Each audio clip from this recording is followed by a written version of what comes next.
Welcome to Sweethearts or Rivals podcast number 13. Number 13. This is the podcast where we look back at the games we played in April. Yep. Or the month of April. Yeah. It's kind of crazy. April's already done. I can't believe it. It's only 2 more months before I have the summer off. Teachers. Looking forward to it. So, normally we talk about our acquisitions at the beginning of our podcast. Right. What did we acquire in the month of April? We didn't get any new board games in the month of April. We did not. It makes me cry. Although we did acquire Stardew Valley. Yes. I don't know if that really counts. It could count. Yes, I have been playing Stardew Valley. You have been playing Stardew Valley, and you have taken several notebooks worth of paper and made quite a compilation of notes for it, which I think is funny and cute. Really? Yes. I feel obsessed. Oh, it's funny. It's just so fun. I don't know why I'm addicted to Stardew Valley, but because I've never played Minecraft. There's all this crafting and mining in Stardew Valley. Yep. And we can't talk about Stardew Valley on the Board Game Podcast, can we? Sure. Okay, so there's mining and crafting, but you also go in the mine and you fight creatures. Yep. And they drop items for your crafting. And it seems very, like, classic Zelda-ish. Well, it's so cute Yeah. with the little 8-bit graphic stuff. Yeah. So there's that part of it. And then there's the farming, so you're planting crops. Mm-hmm. But there's also farming animals. Yeah. I'm just getting into animals right now. Like, I'm only in spring year 2. Okay. Like, I'm not very far at all. Yeah. I've only played like 40-some hours. Not that far at all. But I've seen other people's farms, and they must be on, like, I don't know how many years to get their whole farm filled with crops and barns and all this stuff. Nice. But there's also foraging. Mm-hmm. And there's fishing. Fishing's really hard. I have not learned how to fish yet. It's crazy hard. But then it's also socializing. So you're trying to get the people to like you. You're gift giving, so you have to figure out what the people like the most. Thank goodness for the wiki, or I would be lost. It's so captivating to me. I love it. Like, I have not loved a game on the computer this much for a long time. That's cool. Yeah. Yeah. Stardew Valley. Nice. Yeah. So I better stop, because I could feel like I said, I only played 40 hours, but I could talk about it for an hour. So, we have not acquired any board games, but we do have a new game in the house. Yes. That Charlotte plays. Yeah. I do not. Yeah. Yeah. It's going to be cooperative soon. Yes, multiplayer cooperative. Oh boy. Well, I can Twitch? just imagine me playing that and you saying, "Did you not check out page 5 of the notebook?" No, I would never for the say gift that. giving. Okay. No. That'd be funny. It would be funny. Yeah, it does look like a cool game. It's awesome. And it looks like the kind of game that, somebody like really put like their heart into it. Oh, like, for sure. Yeah, that kind of independent spirit of this is what a game should be, and people just responded, which is cool. There's so much, there's just so much to that game. Like, he's got such a wonderful imagination to even create something like that. Yeah, that's pretty awesome. Awesome. So, moving on from acquisitions, 0, technically 1 video game, we go on to games that we played for the first time. Yes, we played 7 Wonders Duel for the first time in the month of April. Yeah. We actually played it 2 times. We talked about it a little bit on the podcast for Tabletop Day. Yep. What else did you want to say about it? I can't wait to play it again. Yeah. And it doesn't seem like a big part of the game, but that whole insta-win military or scientific is such a cool part of the game. And you really have to keep an eye on the people's stuff. Yeah. Because the only reason the last game we played that you started collecting science, I think, was because I had so much science and you didn't want me to get science. That's right. And then all of a sudden you won with a science victory. And like two or three turns before I won with a scientific victory, you came really close to winning with a military victory. I did. And you stopped me from having the military. Yeah, really close. If I hadn't have caught that, game over. See, that second game, my strategy was I took a whole bunch of wonders that I could have turns right after another. Yeah. And I don't know if we played it wrong, but someone will tell us in our last podcast because we mentioned it there too, or in this podcast. I made all the wonders one right after the other because it said take a turn immediately after this turn. Well, I just strung them all together and then I built all 4 of my wonders so that I didn't even have to concentrate on building wonders anymore. I could just do military and science, and that was it. That's crazy. But obviously it didn't work because we won. My whole point of explaining that, I kind of forgot the point I was going to make was, I don't know if it's a good idea to build all your wonders right away because near the end of the game, you kind of do want to be able to maybe build your wonders so you can take that card and put it under. Yeah, it's true. Because I had all kinds of money. Like, I necessarily wouldn't have taken a card and thrown it away for money. Yeah. Yeah, there's a lot of strategy in taking cards that don't benefit you and getting rid of them because they really benefit the other player. Right. Or seeing them buried and not revealing them. Yeah. That's another cool part of the game. Yeah. Very cool. I think that's probably my favorite part is figuring out all the moves. What happens if I pull this one? Yeah. So I'm not gonna pull that one even though it's the one I really want. Yeah. I'm gonna have to pull this one and make them pull something to reveal something else. So that it's just like a domino effect. Yeah, exactly. And the first time we played, I was missing the drafting and didn't get into that because I was missing the drafting. Mm-hmm. The second time we played where I had let go of the missing of the drafting, I got into that quite a bit more. I don't miss the drafting at all. No. I love drafting. I don't know why. Maybe it's just like it's not that I'm not a fan of drafting. Yeah. Like, drafting is a fine mechanic. It's a very useful, functional mechanic. Yep. And that's how I feel about it. Yeah. So I guess that's why I didn't miss it. Right on. Yeah, it's like choosing between a pair of shoes that look good or a functional pair of shoes that are comfortable. Drafting is functional. Okay. So you didn't miss... I don't find it glitzy like a cute pair of shoes. Oh, okay. Yeah. It's just the functional. It's like the Crocs. Okay. Drafting is the Croc mechanic of board gaming. Right. Mm-hmm. I like drafting a lot. Both because it's functional and I find it fun. Right. Yeah. Yeah. I'm just trying to, make an analogy. There you go. Of, something that a lot of people can relate to. Right. Yeah. All right, so that was Seven Wonders Duel. Looking forward to playing that again. Quite a bit, actually, because it's super quick to set up and play. It is. We should play that tonight, actually. Yeah, definitely. We have another game. This one quite a bit bigger than Seven Wonders Duel.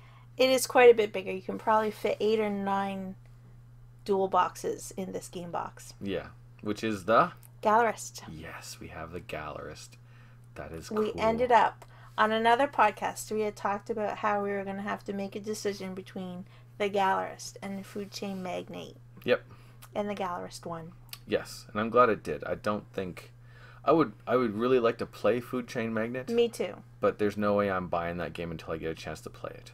Right. There seems to be far too much involved with, like, passive-aggressive or just straight-up aggressive area control. I wouldn't be able to gauge that until I actually played it. Yeah.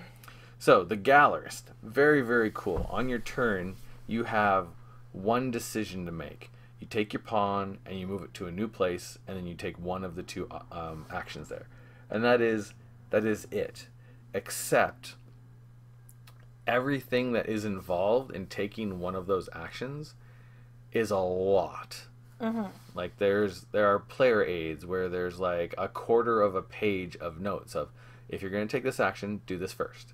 Then do this. Now do this. Now do this. If you can do this, now do this. And then you can do this. And then after you've done all that, or before you do that, you get to take a executive action. Yes. And then, of course, even with all that, there's all these things that get triggered by that one action. Oh, you did that, which means you covered up that, which means now you get that, which you could use with your executive action to do that. There's a lot to that game, considering on your turn, you move your pawn from one space to one of 3 other spaces, and that's it. It's crazy. It's awesome. But it's awesome and fun. And the designer, Vital, I believe. I can't remember his last name. Lacerta. There we go. Vital Lacerta. He has done such an amazing job of making this incredibly intricate game so thematic, so that even if you're feeling a little lost, like you're not really sure what you should be doing mechanically, you'd be like, okay, well, I'm running a gallery. Do I have a painting? Do I have an artist that's gaining fame? If I'm going to make money, I'm going to have to do that. Mm-hmm. And it just makes thematic sense. It is. So you can make a lot of your decisions that way, but while you're learning the mechanics of the game. Mm-hmm. That is cool. I think it's really cool because when I'm playing it, I almost feel like you could translate the board game like almost to like the Sims kind of style of a video game. Yeah. You feel immersed in the world, I guess is what I'm trying to say. And they represented it so well in the board game. Yeah. It's a 3D representation of a video game, I think. Yeah. Really. Yeah. Because everything's just so interconnected and it just works so well. And the theme is excellent. All the mechanics just are perfect for it. We paid quite a bit of money for this game. I believe we paid about $95. I feel like every penny we paid for this game was worth it. Mm-hmm. And not just because the game is so awesome, but because like everything, the quality of everything is just so amazing. Mm-hmm. The box, the board game, the artwork, the tokens, the tickets. Just Oh, it's the thickest cardboard I've ever seen in a board game. Yeah. Yeah. Yeah. There's one of the Kickstarter stretch goals for it is right now on the Board Game Geek store. And normally, small promos on the BGG store are $5 plus $1 for shipping. This one is $10, and the shipping is probably going to be more than just $1. What is it? It's an extra set of the works of art. So you get like one extra artwork tile for each of the things. That's cool. Yeah. I've been seeing someone on Twitter made stickers that you can put on the blank ones. Oh, okay. With some logos of like board game media creators. Oh, nice. And when you were saying that, I was thinking I should get little stickers made with paintings I've painted. Yeah. And put them on our blank ones. That'd be cool. That'd be cool. That'd be really awesome. That'd be cute. Yeah, we're going to make our own expansion, Charlotte's Paintings. Maybe. There's not that many paintings. Be cool, though. Yeah. Nice. So, that, like, I'm really, really looking forward to exploring Gallerist more, because it's just, when I play it, it's not just like, have I figured this board game out? I don't really care if I figured it out. I'm just having fun the entire time. Yeah, it's so engaging. Yeah. Yeah, really, really good. Yeah, I'm glad that we picked that one. Yep. All right, another game that we got that we had decided to get a long time ago. And then for whatever reason, we just didn't end up putting it in the cart. Yep, and then it just kind of faded off of our radar. And I think one of the reasons why I kind of let it fade off of our radar was because I heard there's a lot of passive-aggressive conflict in it. Too much conflict, yeah. And I think we were getting ready for our last big order from like a couple months ago. And at the last moment, it went on sale for like a crazy good price. Yeah, so we just put it in the cart. Yeah, and that was? Imperial Sellers. And we've played it a couple of times now. Mm-hmm. What do you think? I like it. It's agree. Cute. Yeah, very cute. Yeah, and I find, like, I definitely have to play it a few more times because there's just so many buildings. There's so many cards. Yeah. And to know how they all interact with each other. Yeah. Not even just the faction decks. Mm-hmm. Like, yeah, I should probably sit down and, like, read through all the cards in each faction. Yeah. I kind of tend not to do that before. I like to be surprised by what I get. Yep. But I would like to read through all of the common building ones, cards. Yeah. Yep. Because there's a lot of buildings. Yeah. And it's weird because I don't feel like the game is that aggressive. What I feel like is, in order to win the game, you need to be building up a bit of an engine based off of card synergies. And so part of winning the game is just making sure that your opponent isn't building a great engine. So you're not... You do have to keep an eye on them. Yeah. But I find there's a lot to manage in your own area. Yeah. That I get more focused on what I'm doing. Yeah. And less concerned with, like, destroying your buildings. Okay. I think it's because I'm still learning the game and I want to maximize my efficiency in my own little area. Mm-hmm. But once I get really good at that part, Yep. I think that's then when I'm going to be more looking over towards your stuff, thinking, how can I mess up what he's doing over there right now? Because I have these extra few resources that I'll be able to do that with. Yeah. Yeah. I'm not at that point yet, but I can see how that could, build up. It could be, but at the same time, like, when it's my turn and I take my turn to trigger an engine and get points, there's nothing you can do to stop that. No. So when you do, like, destroy one of my buildings and destroy the engine, you're not stopping me from doing what I want to do at that moment.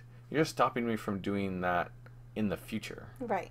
So I don't feel like when it's happened, I haven't felt like cheated or anything. Yeah. Or upset by it. Yeah. It just makes sense. My engine's working. You got to make sure I don't beat you, so you're going to break my engine. And if there's anyone listening that will correct me if I'm wrong, but I don't think you have to, like, be all, oh, I'm going to raise all of the other person's buildings. No. Like, there's nothing that I've played. We've only played a few times now, but I don't think, like, you have to get crazy with the raising to, like, no, win or... There's enough things that you can do with your own buildings and raising your own buildings to benefit you that there's no reason to go destroy someone's building for no other reason than to destroy it. Right. It doesn't benefit you that much. Yeah, that's what I'm saying. Yeah. Yeah. So, unless you had someone who is just being a jerk for no other reason than to be a jerk, I don't find the game that in your face. Take that. Yeah, I don't find it forces you to be that way. Yeah, which is really cool. Yeah. But like I said, we've only played it 3 or so times. True, but we've played all the factions, which is interesting. Yeah. And I love the fact that they are very asymmetric. That is very, very cool. I'd like to get the Atlanteans one, though, the expansion. Just because I find that a really interesting fantasy world. Yeah. Because, it's fantasy. As far as we know. But yeah, and it's very, very intriguing where all of your buildings are going to sink at the end of the game, so you're not going to get points for them. So you have to make sure you are engine building better than everyone else throughout the game. That's very intriguing. That would be hard for me to do. Yeah. But because I would find the faction so interesting, I would still want to try to play it. Yeah. So yeah, looking forward to playing it more and eventually getting, if it continues to be as awesome as it has been as we've been playing it, like eventually getting all the expansions for it, because it's just a lot of fun. Yeah, and it's really cute too. Yeah, it's very interesting that we've gotten into that right when the master pack for 51st State has come out. Oh yeah, I saw someone talking about it on a video. Yeah, which is where a lot of, like, basically Imperial Settlers is the same mechanics with a completely different theme. And so I was kind of interested in 51st State because I like post-apocalyptic stuff. And I was looking at it and I was like, no, I'm still good with just Imperial Settlers. Imperial Sellers is so cute. Yeah, it just looks cool and it's fun and it's kind of more what we enjoy playing together. So, yeah. Yeah, I'm glad we got it, finally. Yeah, me too. I'm glad it came on sale, otherwise we wouldn't got it and we wouldn't know how cool it was. Yeah. Yeah. We'd still always be looking at it thinking, when should we buy that one? Yeah. Yeah.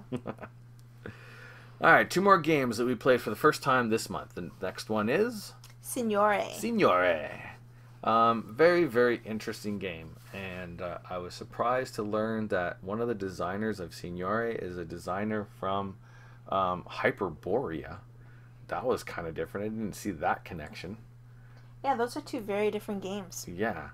I like Senor A quite a bit. I have enjoyed it every single time we've played. Yeah. We don't have a lot of games that have engine building as such an intricate part of the game. I don't know why or how that happened, just did. And yet Senor A with all the helpers is such an engine building game. It is. Which is really cool. I like how they've done it though. Yeah. Because you can either invest, well, you do have to invest in some. Yeah. I mean, because you can't let your opponent get like way more helpers than you. Yeah.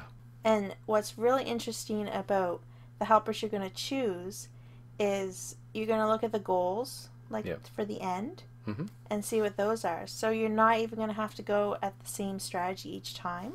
Yeah. Which those games, sometimes I find that's what I tend to do. Oh, okay. I built this engine in this one way and it works, so I'm just going to keep doing that every single game. Right. Except for Senor A, the end goals are always different, Mm-hmm. and there's different combos, Mm-hmm. so it's going to force you to find new engine building strategies. Right. Yeah, and it works really well too. Mm-hmm. I'm hoping they do some expansions in the near future where they add some more of those tiles for more variety. Oh, the more endgame stuff. Yeah, because I don't think there's very many. No. Yeah. I'm trying to think back at how big the stack was, but Yeah. I think there's more than 6, maybe less than 12. I'm not sure. Yeah, there's not that many. You could definitely use more. Mm-hmm. Yeah, but it's very cool. I wish the board was a little bit better. I find it very drab, but functional. Yeah, it is. Yeah. But the game itself, for me, lends itself to a very narrative experience. Like, hey, I managed to keep my threshold for this round where it need to be. I'm getting this bonus. And one of my brothers has gotten married. More children for the family. Huzzah! Yeah. Like, little things like that. That's very cool. It's true. Yeah. Although the only thing I find, the player colors are specific to those tiles you have to play. Yeah. Or not play, gather each round. Yeah. And because I'm very color specific to the player color I want to play, Yeah. I'm always going to choose purple. True. I should really randomize the player color that I use. True. Because of just those, like, the royalty and the church and the military. Yeah, the different crests you need to pick that up. you pick up for each of your people that go off and do missions. Yeah. Although I think if we looked at all the boards and how the layout of those different crests was, I think they would be the same. Oh, really? Yeah. So I think if you stick with the same color, you're probably good because, of course, the tiles that come out Are random. are random. But, I mean, you can just one time get that odd time where randomly you never get any tiles drawn for your men to go off to do missions for whatever. Yeah. Yep. But then I guess there's always those generic quests that you can put so that you're not ever scoring points for your military. Yeah. Because, I mean, you could put your helper on military to get your military guy way up, but then there might never be a crest that you're going to pick up for your military. Yeah. You know what I mean? That right there is the one complaint I have about the game. Is you can be, I'm going to do this, this, and this, and get all set up to be able to go out and do a bunch of diplomatic missions for a specific kind that your engine helps you for, and then just never see those family crests come out onto the board, and they don't change every round unless somebody's got them. There's nothing in game that you can do to change the crests on the board except for picking them up. And it's tricky in a 2-player game because there's only 3 cities open. Yeah. I don't like that at all. I have an issue with that. There needs to be something in-game that says, you know what, this is never going to change, which means there's nothing I can do. Yeah. I'm going to take this action to change and just get rid of this crest, and then it'll change for next round. Yeah, because it could have easily been one of the actions that you use a die for. Yeah. Or, like, one of the places where you go and put, like, a man or a lady to go activate it. Yeah.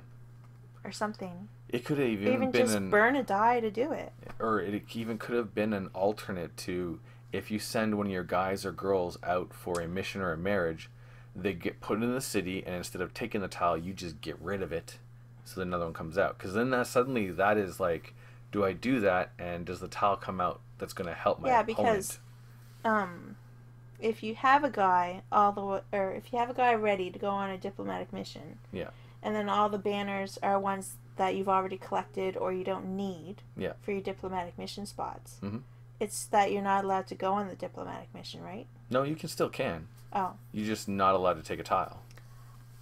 The tile stays there. Yeah. Oh, okay. I think you should be able to go on it and burn the tile. You don't get it, but it's gone, and then next round, hopefully... Out of the game. Yeah. Just, there needs to be something like that, and it would be very easy to work that in. Are you sure we didn't miss that in the rulebook? I'm almost positive. Now that I've said that, we're going to have to reread the rule book. This is true. Yeah. Because, yeah, that is the one thing that really bothers me about the game. Because you can have such a bad run of luck with it. Though, say you get one guy all the way to the top of the diplomatic mission training bar or whatever it's called. Yep. Can you train another guy all the way to the top, or does he have to go to the second to the top spot? No, you can have multiple people on the same spot. Yep. Because you do get half points for them at the end of the game. True. But it sucks to do all that effort and only get half points for it. It's true. For no reason other than a run of bad luck and the inability to get rid of some of those tiles. But you don't get nothing, is what I'm saying. No, you don't get nothing. Right. Yeah. Anyway, that's my only complaint. I've been enjoying it, though. Yes. And I haven't really run into that situation that you're talking about all too often. Mm. The last game I played, it did happen to me. Yeah. But there were other things that I could do that I could focus my actions on. True. And I knew I was going to get half points for the guy anyway. Yeah. So. Yeah, we'll have to look into that. Mm-hmm. And we'll talk about it more probably when we do a playthrough or something. Yeah. It would be something to investigate. Because the game is enjoyable enough that it's worth investigating that. Right. Yeah, we haven't given up on it because it's still fun. No, it's a lot of fun. Right. So, that's Senor A. We played it a couple times. And then the next game, last game on our played for the first time, we've only played it once. And that is... Spirits of the Rice Paddy. Yeah. I'm so excited that we got it because I really wanted to back it on the Kickstarter. Yep. But for whatever reason, we decided that we needed to wait for the retail. And I was scared it was going to sell out really fast in the retail. But we got a copy. Yep. We didn't kickstart it because the exchange was really bad. And if we waited for it to come to Canada retail, it would be cheaper by a significant amount. Plus, there were very, very few Kickstarter exclusives. So we weren't missing out on anything. Right. Yeah. Oh, and the little meeples that it comes with are so cute. Yep, they are pretty cool. The little weeds and and the little bugs or whatever they're called. Yep, very cool. I enjoyed it quite a bit. It's very puzzly. Yeah. And the timing, you have to have good timing to play. Yeah. I'm to not play sure. well, I should say. I'm not sure what I feel about the spirit cards because a lot of the game is supposed to be in those spirit cards. And I found after we drafted, there were several instances where I had spirit cards that just really didn't help me in any way. Yeah. I think, though, that we have to play the game a little bit more because you'd get more used to, you know, what's going to happen to you in the run of a game. Yeah. To know better on which cards to take that's going to benefit you. Yeah. I think. I was very much more focused on learning how all the mechanisms worked in my rice paddy. That I kind of... at this point was more like less about the spirits cards because I need to focus and know how this really works. Yeah. To, you know, get somewhere at the end of the game. Yeah. It was very cool. I'm looking forward to playing it again. Yeah, very neat. I enjoyed it. Yeah.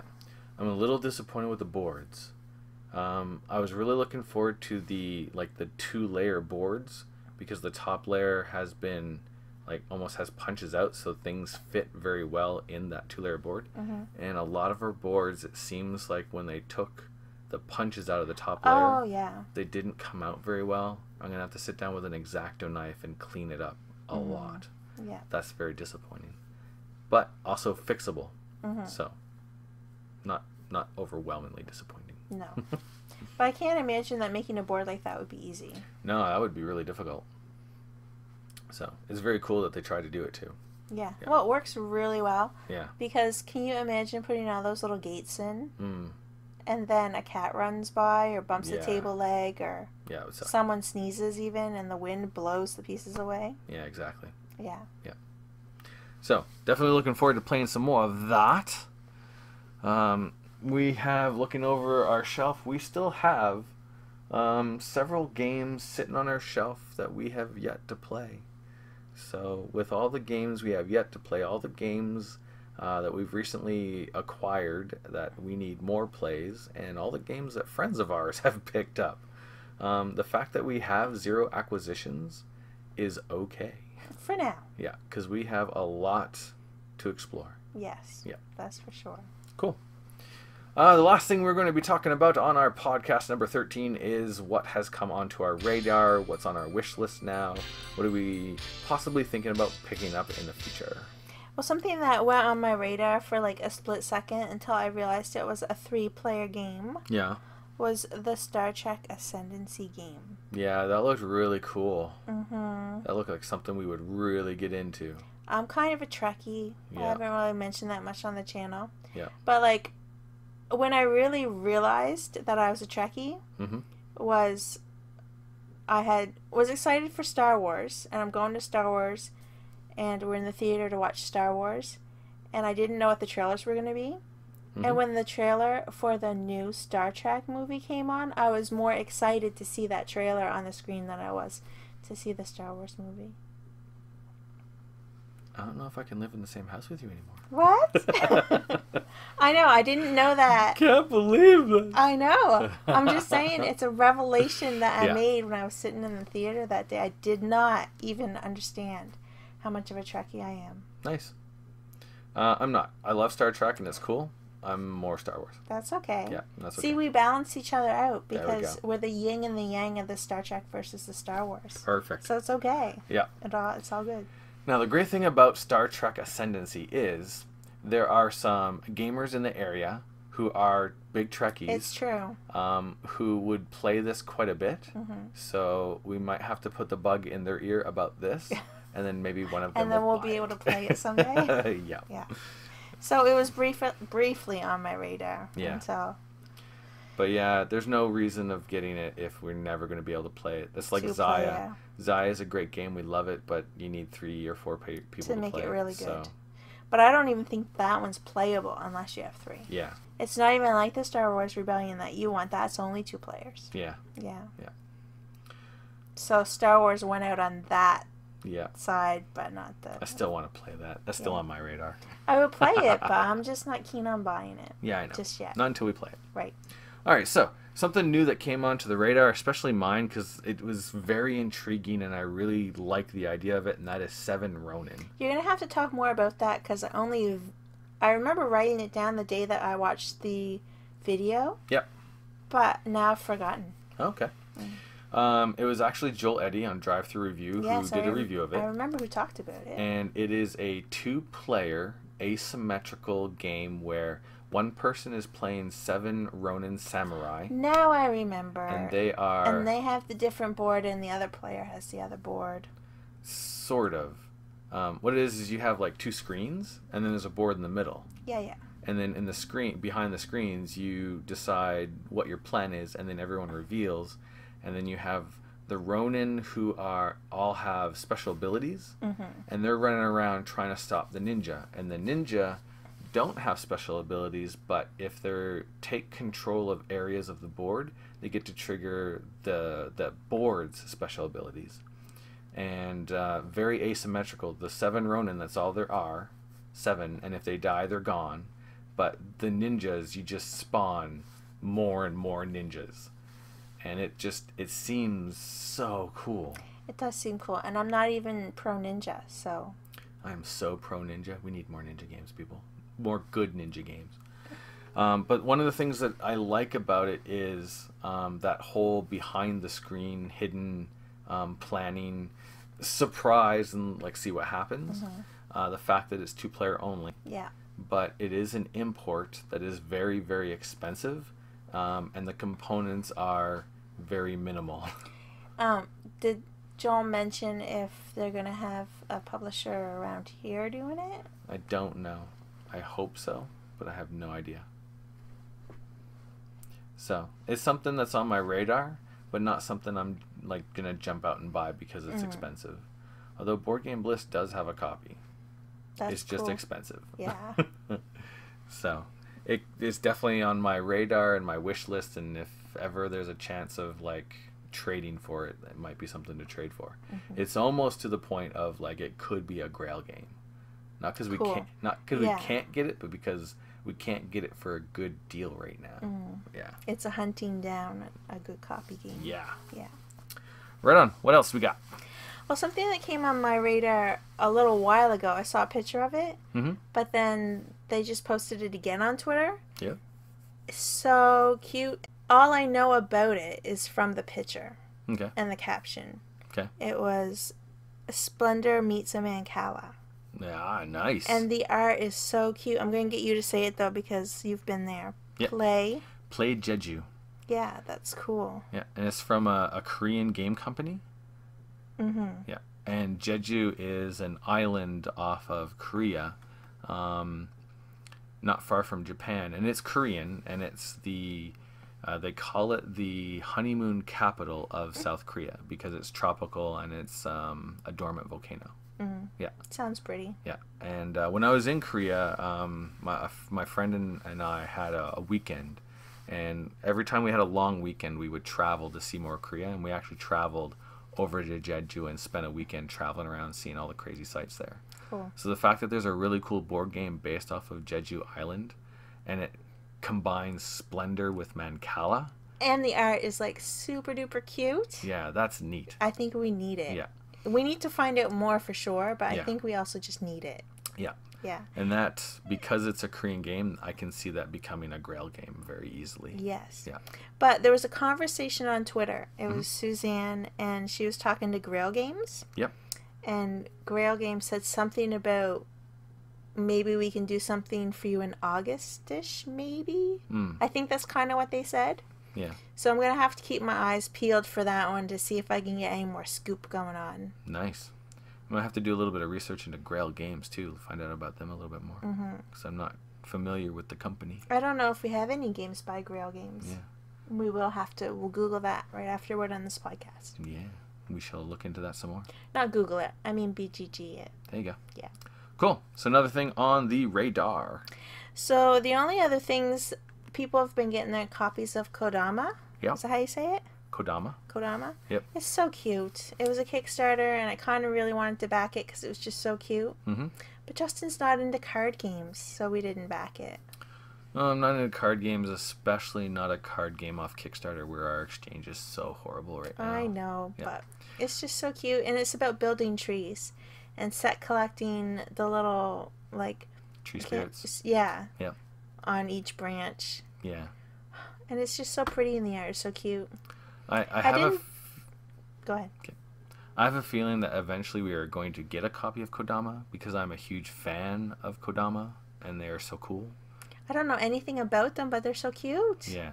And the cards look so fun to play and connect all the branches and everything. Yeah.